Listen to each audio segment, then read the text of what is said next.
I mentioned maybe about a month ago, maybe a little over a month ago, that I got ripped off over $100,000 by our ad agency. And we changed ad agencies. We're with a great ad agency now. Thank you, AdCast, for being so great. But yeah, we got ripped off. Now, you guys might have seen recently this week, more and more stories are now popping up by other people who were ripped off by that same agency. People like, who's the wrestling guy again? Not Paul, I almost said Paul. Theo Vaughn? No, well, no, not Theo Vaughn, but the wrestling manager. Shoot, let me look at it. Now I can't even remember his name, but Cornette. Jim Cornette. Jim Cornette. You might have seen that. Damn it, why am I freezing on his name now? Well, I mean, Brennan Schwab put some up. CoffeeZilla put up a thing about it. Philip DeFranco did a thing on this yesterday. Dan Murrell did, right? Well, yeah, today Dan Murrell, who's under the same business management that I'm under as well. We're under the same thing together. Put up as well. And I thought I would tell the story about how we lost and how it came to be that I had $100,000 sitting there one day, and then the next day it was gone.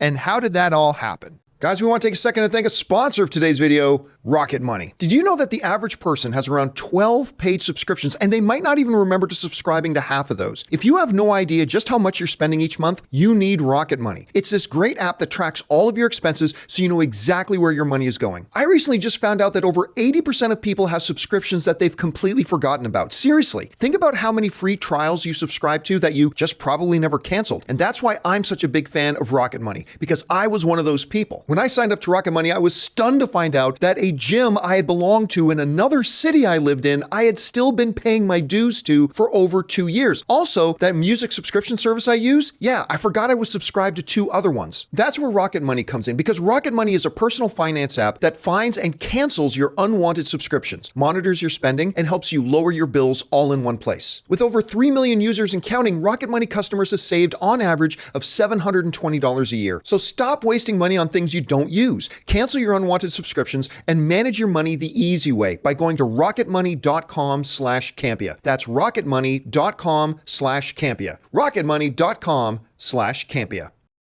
Well, here's the basic story. I'm telling the story on my best recollection. I might have a percentage point or two off here or there, but this is all to the best of my recollection. So here's basically how the whole system with ad agencies work. Okay. Take a look at this. So on the one hand, you have advertisers, you got the agency, and you got the creator. In this case, a very attractive me. So here's what happens. We get the ad agency who has and builds the relationship with all of the advertisers. Advertisers like our advertisers, Mint Mobile, Manscaped, Masterclass, Rocket Money, Quip, HelloFresh, on and on and on. All these fantastic sponsors that we have on the show. Now, what happens is Kast Media, on our behalf, as the agency here, will make the individual deals for our show. And then the way it works is the advertisers directly pay, you can see the red arrows there, will directly pay Kast Media what they owe us. Then Kast Media keeps, I believe it was 20%, and then they pass the rest of our money on to us. So the advertisers don't pay us directly. They pay the ad agency, and then the ad agency keeps a cut and then pays us the rest. That is how it's supposed to function. And that is how it did function for a while. Now, coming up near the end of our relationship with Kast Media, I started recognizing that a payment was a bit late and wondering, oh, this is weird, because they had never been late. Kast Media had never been late paying us. And I want to make sure it's very, very clear here. The problem is none of our sponsors. All of the sponsors paid. All the sponsors did exactly what they were supposed to do. They were supposed to remit payment to the agency, who was then in turn supposed to pay us. All of our great advertisers and sponsors did exactly what they were supposed to do. They've been awesome.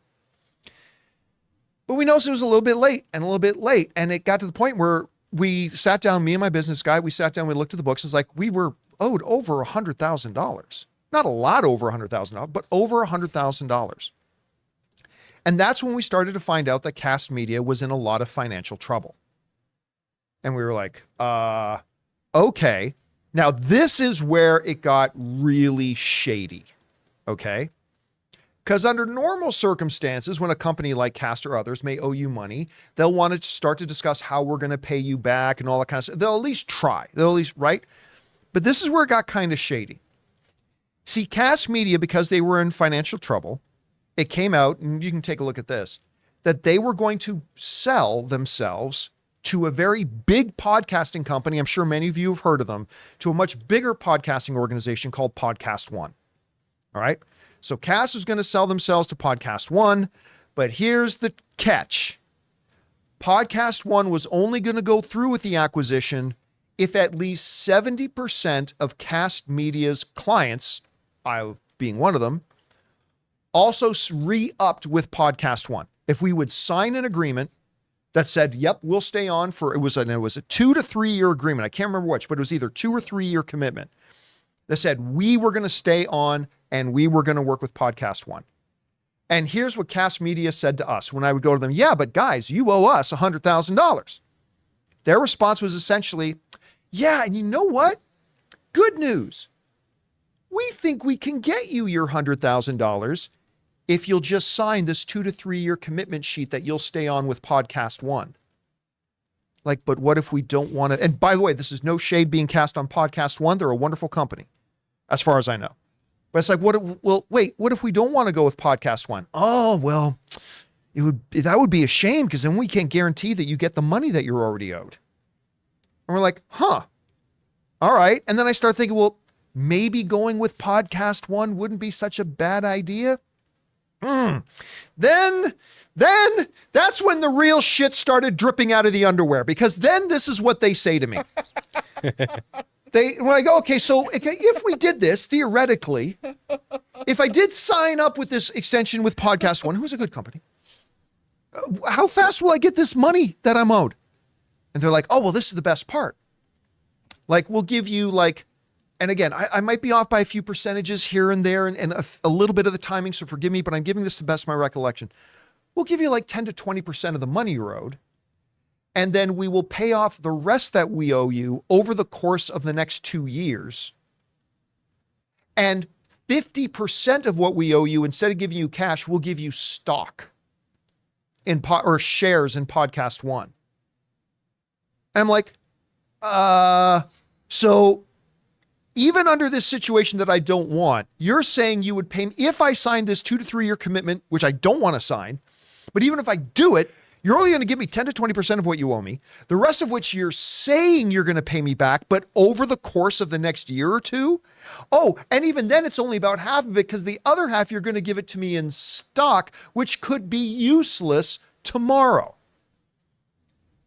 And I'd be under a brand new deal that I'd have to stay under and be obligated to for the next 2 to 3 years, when I have no idea if the offer would be good. And by the way, the new deal that I would have to sign, remember I said Kast Media was keeping 20%? The new deal I would have to sign would be that the ad agency would keep 30%. And we're like, no, because even if we sign this deal, we may not actually get our money. You're not actually paying us back. You're just saying you're going to pay us back, and half of it would be in stock that could be useless tomorrow. And this all took place over the course of a couple of weeks, which I don't know if you know this. I'm Italian. I can get a little upset. Oh, I got upset.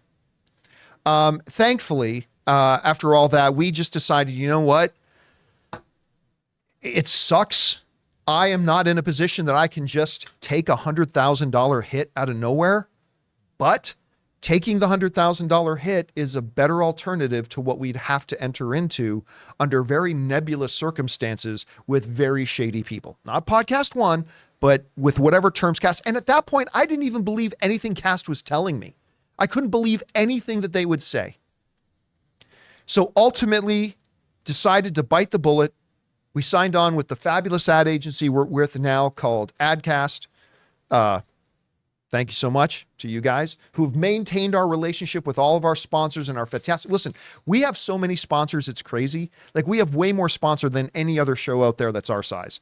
Like, way more. We have a terrific relationship with our sponsors. They're absolutely fantastic, and we're very grateful for them. But bent over, fucked, and then told to like it. That's basically what happens with us. And how I lost $100,000 just like that. And I still remember the day I found out because I was on the phone in my office, which is over there. And I'm sure Ray and Jonathan could hear the conversation, We heard it. which was an elevated volume conversation. It was very loud and clear what you were trying to. Ray just across. slowly kind of like I walked out. I was actually of the building. Every time I'm gonna be honest here. Every time I hear you yelling and there's a closed door, How often do you hear me no, yell? but if it does happen, He gets up and walks out, and I just keep walk working. out I'm like, because well, I can't hey. hear you like that, man. I can't hear you like that. I came out and I remember coming out and telling Jonathan and Ray what just happened. And like, we just got ripped off $100,000 and like, what? It was not fun. It's Not fun. unfortunate. Because here's the thing, when you're somebody like us, like your little YouTube channel and doing what we're doing, that $100,000 was accounted for. Like we had already knew what we were supposed to be putting that $100,000 towards, paying bills and salaries and like equipment and all this kind of stuff. It was already budgeted for, and then it was gone, and it sucks. And there are people out there who lost more money than me. There are a bunch of people who lost a little bit less, but there are some people. I mean, one creator lost like 1.4 million out of this. 350K for another one. Yeah, it was just awful and terrible. So yes, when you see these stories online that Philip DeFranco's talking about and Theo Vaughn is talking about and whatever, we were part of that. And maybe this could be a lesson for any up and coming podcasters that are just starting out, maybe to like look out for who you're dealing with and make sure. Yep. Because you know what? Like I do my due diligence, right? Yeah. No, this was not. But understand that even if you do your due diligence, you never know. Just try to prepare yourself for the worst at all times, and it was tough. So anyway, that's the story about, to the best of my recollection, about how we got screwed out of over $100,000 on our little YouTube channel. So there it is. But all we can do now is look to the future and make the best of it. Hey guys, thanks so much for watching this video. Make sure you like the video, leave a comment, and subscribe to our channel. And don't forget, we have a daily podcast called the John Campea Show podcast, available on Apple Podcasts, Spotify, or your favorite podcasting app of choice. Go and subscribe to it today so it'll be there when you need it.